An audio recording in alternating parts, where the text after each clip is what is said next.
रात के लगभग 1:30 रहे थे। आज शाम से ही मूसलाधार बारिश हो गई। नारायणपुर गांव के इकलौते डॉक्टर चंपक लाल साहब मरीजों को देखकर आज थोड़ी देर पहले ही घर लौटे थे। अकेले ही रहते, थोड़ा बहुत कुछ खा पीकर थके हारे आज के लिए बिस्तर पर लेट गए थे। इतनी रात को कौन आया है? दिन भर मरीज देखने से चंपक लाल डॉक्टर बहुत थक चुके थे। मन ही मन बहुत परेशान हो गए। जैसे वो दिन भर डॉक्टरी करने के बाद इतनी रात फिर घर भी चले आते हैं। ये लोग डॉक्टर हूं तो जैसे दिन में कुछ घंटे सोने का भी अधिकार नहीं। उधर दरवाजे पर धक्के की आवाज बढ़ती ही जा रही थी। कौन? रुको, आ रहा हूं। नींद में उठकर दरवाजा खोल दिया। डॉक्टर ने दरवाजे के बाहर गांव के ही एक आदमी खड़ा था। तुम नरेश होना, इतनी रात को तुम अभी यहाँ क्या कर रहे हो? डॉक्टर साहब, क्या मैं पागल हो गया हूँ? डॉक्टर साहब, बिल्कुल पागल, दया कीजिए, बताइए मुझे। जवाब देने से पहले डॉक्टर ने नरेश की तरफ देखा। थपावट लेकिन रोमांच से भरा चेहरा, बारिश में भीगकर बिखरे बाल। क्या हुआ? बहुत डरे हुए लग रहे हो। जो भी हो, शांत हो जाओ, अंदर आकर बैठो। नरेश कमरे में आकर बैठा। चंपक लाल ने एक गिलास पानी दिया उसे। इसके बाद कुछ देर सिर्फ लगातार बारिश की आवाज के अलावा कुछ सुनाई नहीं दिया। डॉक्टर साहब नरेश को अच्छे से देखने लगे। वो बहुत रोमांचित हैं, इसमें कोई संदेह नहीं। थोड़ा संभल कर वो खुद ही अपनी कहानी सुनाएगा। कुछ देर बाद नरेश ने अपनी कहानी शुरू की। मैं एक मजदूर हूँ डॉक्टर साहब, उस गांव में खेतों में काम करता रहता हूँ। पास के गांव में मदन सेठ के घर से बुलावा आया था। आज वहां से काम खत्म करके निकलने में काफी रात हो गई। फिर जब इस गांव में आया, जंगल में चलते चलते अचानक तेज बारिश शुरू हो गई। इतनी जोर से बारिश होने लगी कि पैदल घर आना ही मुश्किल हो गया। कहीं थोड़ा सिर छुपाने की जगह मिल जाए, यह सोच ही रहा था, अभी गांव के आखिरी सिरे में वो पुराना घर दिखा मुझे। लेकिन हैरानी की बात क्या है जानते हैं डॉक्टर? उस घर में तो कोई रहता नहीं है, लेकिन मैंने वहां तब एक लालटेन की रोशनी देखी। गांव के आखिर में, जंगल के बीच वो पुराना घर, वहां तुम्हें इंसान कैसे दिखा? वहां आज तक कोई रहता है? सुना नहीं मैंने, जो रहते थे वो तो बहुत साल पहले ही मर गए हैं। वही तो डॉक्टर साहब, देखकर पहले तो बहुत हैरानी हुई, लेकिन तब बारिश में ज्यादा सोच विचार ना करके उस घर की ओर चला गया। कोई है ऊंची, घर में कोई है। कितनी डरावनी आवाज। दरवाजा खोलते ही एक आदमी दिखाई दिया। शरीर पर चदन थका, और क्या देखा, उस आदमी की आंखें कैसे डरावनी थीं और दूसरे हाथ आगे बढ़ाकर आ रहा था। इतना बोलकर जैसे कांप उठा नरेश। फिर बताते जाओ। उस आदमी के पीछे से एक औरत बाहर आके बोली, उन्हें दिखाई नहीं देता, आप बताइए यहाँ आप क्या चाहते हैं? मैं ये पास के गांव से आ रहा हूँ जी।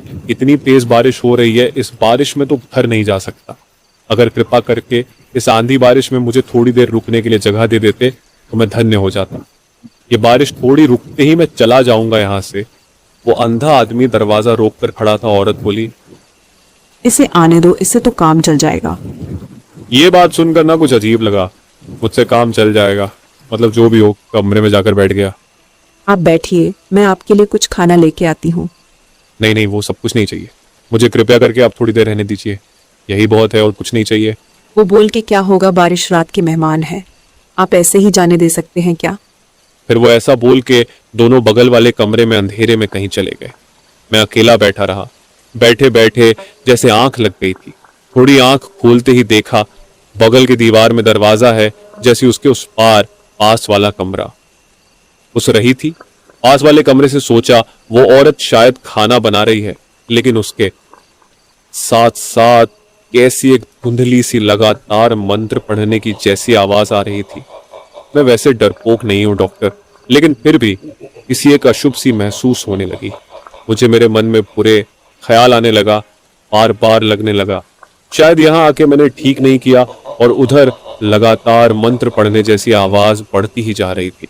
मेरा मन हुआ कि जाकर देखता हूँ क्या हो रहा है उधर। यह सोचकर दरवाजे से झांक कर देखा, पास वाले कमरे में कितना भयानक दृश्य था। हाय राम राम राम राम राम राम राम। प्यारे क्या देख रहा है? खाएगा, खाना खाएगा। नहीं नहीं नहीं, मैं कुछ नहीं खाऊंगा, मुझे जाने दीजिए, मैं यहाँ से जाना चाहता हूँ। जाएगा कहाँ जाएगा? यहाँ से कोई कहीं नहीं जा सकता, तू भी नहीं जाएगा। पीछे चलते चलते दीवार से मेरी पीठ तड़ा गई। डॉक्टर और वो दोनों मिलकर मेरी तरफ आते ही रहे और कहीं जाने का रास्ता नहीं था। मेरा उस आदमी ने अब अपने दोनों हाथों से गला दबा दिया। मेरा कितना ठंडा था वो दो हाथ, और जोर से। फिर चारों तरफ अंधेरा छा गया मेरी आंखों के सामने। इतना बोलकर रुका। नरेश बाहर बारिश तब तक थोड़ी थम गई थी। घड़ी में रात के 2 बज गए। लालटेन की रोशनी भी थोड़ी धीमी हो गई थी।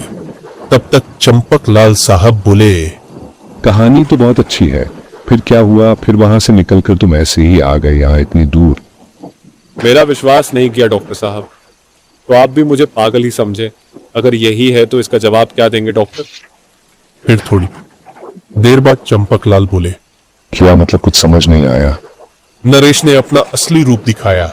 चंपक लाल डॉक्टर घबरा गए, फिर बोले, नरेश, इसका मतलब तुम भी मर के भूत बन गए हो? हाँ डॉक्टर साहब, मैं भी भूत बन गया हूँ, लेकिन मेरी एक आखिरी ख्वाहिश पूरी ना हो पाई। किया है तुम्हारी आखिरी ख्वाहिश? बोलो, मैं तुम्हारी जरूर मदद करूंगा। फिर नरेश बोलता है कि मेरा माता पिता बहुत गरीब और माँ भी बहुत बीमार है, तो आप चलिए मेरी माँ की मदद कीजिए। हाँ चलो, मैं तुम्हारी माँ को कुछ नहीं होने दूंगा, सब ठीक कर दूंगा। फिर नरेश और चंपक लाल डॉक्टर चल पड़े नरेश के घर उसकी माँ का इलाज करने। नरेश, तुम्हारी माँ को क्या बीमारी है? डॉक्टर साहब, मेरी माँ को सर्दी और बुखार बहुत तेज है। फिर वो दोनों जंगल के रास्ते से जाने लगते हैं। तभी चंपक लाल बोलते हैं, नरेश, तुम्हारा घर और कितना दूर है? बस कुछ ही देर डॉक्टर साहब, हम बस पहुंचने वाले हैं। फिर दोनों चलते चलते नरेश के घर पहुंच जाते हैं। नरेश बोला, डॉक्टर साहब, वो रहा मेरा घर, आप जाइए, मैं बाहर खड़ा रहता हूँ। जैसे ही मेरा माँ ठीक हो जाएगी तो मुझे भी मुक्ति मिल जाएगी। मैं अंदर चलता हूँ, तुम्हारी माँ को कुछ नहीं होने दूंगा। फिर डॉक्टर साहब अंदर जाके देखते हैं वृद्ध महिला लेटी हुई और वृद्ध पुरुष खड़ा था। डॉक्टर साहब आप आ गए, आप लाख लाख भला हो। हाँ, मैं आ गया। अभी तुम्हारी बीवी दवाएं और इंजेक्शन दे देता हूँ। फिर डॉक्टर साहब दवाएं और इंजेक्शन दे देते हैं और नरेश की माँ ठीक हो जाती है। लेकिन डॉक्टर साहब आपको किसने बताया कि मेरी बीवी बीमार है, और रास्ता आपको किसने बताया, और आपको यहाँ कौन लेके आया? तुम्हारे बेटे ने बताया मुझे। वो मर गया है, लेकिन अभी अपनी माँ का बचाने के लिए वो मर के भी वापस भूत बन के आया, अपनी माँ को बचाने के लिए। क्या बोल रहे हैं तुम? मेरा बेटा मर गया है? मेरा बेटा काम करने गया था तो तब से कभी आया नहीं, और मेरे बेटे की वजह से ही मेरी बीवी को बुखार और सर्दी हो गई। तुम्हारा बेटा तुम दोनों को ही याद कर रहा था। तुम्हारा बेटा बहुत भला इंसान था, लेकिन उनको जंगल का वो घर है ना, वहां उनको मार दिया था। फिर रात बहुत हो गई थी तो डॉक्टर चंपक लाल एक रात के लिए नरेश के माता पिता के घर के अंदर वाले कमरे में सो गया। फिर सुबह होते ही डॉक्टर चंपक लाल बोलते हैं, चलो मैं चलता हूँ, अब आप संभल लेना और पैसों की चिंता मत करना, मैं आपको थोड़े थोड़े रोज दे दिया करूंगा। नहीं नहीं, पैसों की कोई जरूर नहीं है। मैं खुद काम पर जाया करूंगा और नरेश की माँ का ख्याल रखूंगा। सुबह की हल्की धूप पेड़ों से छनकर धरती पर गिर रही थी। पक्षियों की चहचहाहट और ठंडी हवा एक अजीब सी राहत दे रही थी। डॉक्टर चंपक लाल कंधे पर बैग टांगे नरेश के घर से वापस अपने गांव की ओर लौट रहे थे, लेकिन मन में कुछ अधूरा सा था। सब कुछ शांत था, लेकिन भीतर एक बेचैनी अब भी बनी हुई थी। एक आत्मा को मुक्ति मिल गई, लेकिन जिस घर से ये सब शुरू हुआ, उस पुराने मकान का रहस्य अब भी बाकी है। रास्ते में चलते हुए डॉक्टर बार बार पीछे मुड़कर देख रहे थे, जैसे कोई उनका पीछा कर रहा हो, लेकिन पीछे सिवाय खाली पगडंडी के और कुछ नजर नहीं आता। तभी एक मोड़ पर उन्हें एक वृद्ध साधु दिखाई दिए, जो ध्यान मुद्रा में बैठे थे। तुम पर अब भी उस घर की छाया है, तुम्हें वहां दोबारा जाना होगा। आप कौन हैं और आपको कैसे पता कि मैं कहां से आया हूं? जिस आत्मा को तुमने मुक्ति दी वह शुभ थी, लेकिन वह घर, उस घर में अब भी कई अस्थिर आत्माएं हैं और एक बहुत पुरानी जो अभी जागी नहीं है मगर अब जागने वाली है। डॉक्टर को साधु की बातें समझ नहीं आ रही थीं, लेकिन दिल में जो बेचैनी थी वो इन शब्दों से और तीव्र हो गई। तो मैं क्या करूं? तुम्हें उस घर में फिर जाना होगा। वहां कुछ अधूरा रह गया है और यह अधूरापन अब तुम्हारे जीवन को प्रभावित करेगा जब तक उसे पूर्ण न किया जाए। साधु ने अपनी आंखें दोबारा मूंद ली और फिर चुप हो गए। डॉक्टर कुछ देर वहीं खड़े रहे, फिर धीरे धीरे अपने गांव की ओर चल दी। लेकिन अब उनका मन और अशांत हो गया था। अगली रात डॉक्टर चंपकलाल अपने घर में थे। उन्होंने उस रात का सारा किस्सा अपनी डायरी में लिखना शुरू किया। लालटेन की हल्की रोशनी में उनके चेहरे पर थकान और चिंता दोनों साफ झलक रही थी। लेकिन अगर नरेश की आत्मा सच थी तो बाकी आत्माएं भी होंगी, और अगर वो हवेली अभी भी वैसी ही है तो वहां कुछ और इंतजार कर रहा है। अचानक दरवाजे पर दस्तक, धप की आवाज। फिर कोई आया है इतनी रात को? वो धीरे धीरे दरवाजे की ओर बढ़ते हैं, दिल की धड़कनें तेज। दरवाजा खुलते ही कोई नहीं दिखता, सिर्फ एक पुरानी लकड़ी की माला दरवाजे पर लटक रही थी। वही माला जो उन्होंने नरेश की मां को दी थी, उसकी रक्षा के लिए। डॉक्टर समझ गए नरेश भले मुक्त हो गया हो, लेकिन हवेली से कोई अब भी उन्हें पुकार रहा है। अब ये लड़ाई अकेले डॉक्टर की है, और अगली बार सिर्फ भूत नहीं बल्कि कुछ और भी होगा जो उनका इंतजार कर रहा होगा। अगली रात थी, गांव की बिजली गुल थी और हवाओं में एक बार फिर वही पुरानी बेचैनी घुली थी। डॉक्टर चंपकलाल अब और इंतजार नहीं करना चाहते थे। उन्होंने अपने बैग में टॉर्च, कुछ जड़ी बूटियां और वह पुराना ताबीज रखा जो साधु ने उन्हें कभी भेंट दिया था। अगर कोई आत्मा जागने वाली है तो मुझे तैयार रहना होगा। मैं उस घर में फिर जाऊंगा और इस बार बिना डरे। उन्होंने खुद को कड़ा किया और पैदल ही जंगल की ओर चल पड़े। रास्ता वैसा ही था, सुनसान, अंधेरा और रहस्यमय। एक एक कदम जैसे किसी अनजाने अतीत की ओर ले जा रहा था। करीब 1 घंटे के सफर के बाद वही पुरानी हवेली सामने थी। बाहर से टूटी हुई दीवारें, जंग लगे गेट और खिड़कियों से झांकता अंधेरा। लेकिन आज वहां हल्की सी रोशनी थी, जैसे किसी ने अंदर दिया जलाया हो। कौन हो सकता है इतनी रात को इस वीरान हवेली में? या फिर? उन्होंने धीरे से दरवाजा धक्का दिया। चर्रर की आवाज के साथ दरवाजा खुला। भीतर घुप्प अंधेरा था, लेकिन हवा भारी थी, जैसे किसी की सांसें चल रही हों। अचानक पीछे से वही साधु प्रकट हुए जिनसे डॉक्टर ने रास्ते में मुलाकात की थी।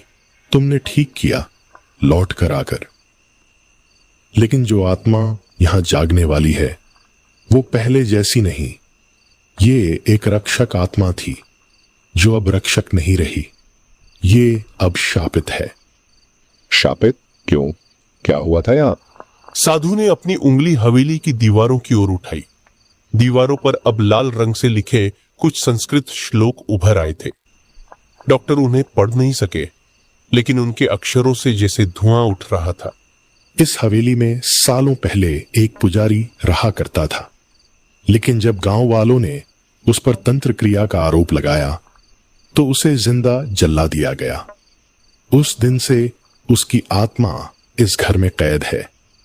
लेकिन आज की रात वही तिथि है। आज वो जागेगा और बदला लेगा। तभी एक जोर की हवा चली और हवेली का दरवाजा खुद ब खुद बंद हो गया।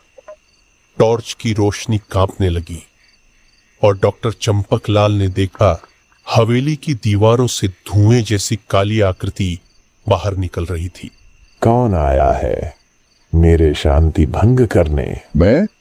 मैं सिर्फ जानना चाहता हूं, आप क्या चाहते हैं? लेकिन जवाब देने की बजाय वो आकृति हवा में फैल गई। और एक कोने से पुराना फर्श चटकने लगा। वहां से एक पुरानी माला, राख और कुछ लकड़ी के टुकड़े बाहर आए, जैसे किसी को वहीं जलाया गया हो। अब समय नहीं बचा, या तो इसे शांति दो या ये पूरा गांव शापित होगा। डॉक्टर ने झट से अपना ताबीज निकाला, माला उस पर लपेटी और जड़ी बूटियां जलाकर धूप के रूप में हवा में छोड़ दी। कमरे में धुआं भर गया और फिर अचानक सन्नाटा। धुआं धीरे धीरे कम होने लगा। वह आकृति एक बूढ़े पुजारी का रूप ले चुकी थी, जो अब शांत आंखों से डॉक्टर को देख रहा था। मुझे जला दिया गया बिना दोष, अब बस शांति चाहिए। मैं वचन देता हूं, आपके लिए गांव में सच्ची प्रायश्चित पूजा करवाई जाएगी। आपकी आत्मा को मुक्ति मिलेगी। पुजारी की आंखों से एक बूंद अश्रु टपका और फिर वो आकृति हवा में समा गई। हवेली की दीवारें फिर वैसी ही शांत हो गई। तुमने आज एक शाप को रोका है, लेकिन याद रखना, जहां अतीत अधूरा हो वहां अंधकार कभी पूरी तरह खत्म नहीं होता।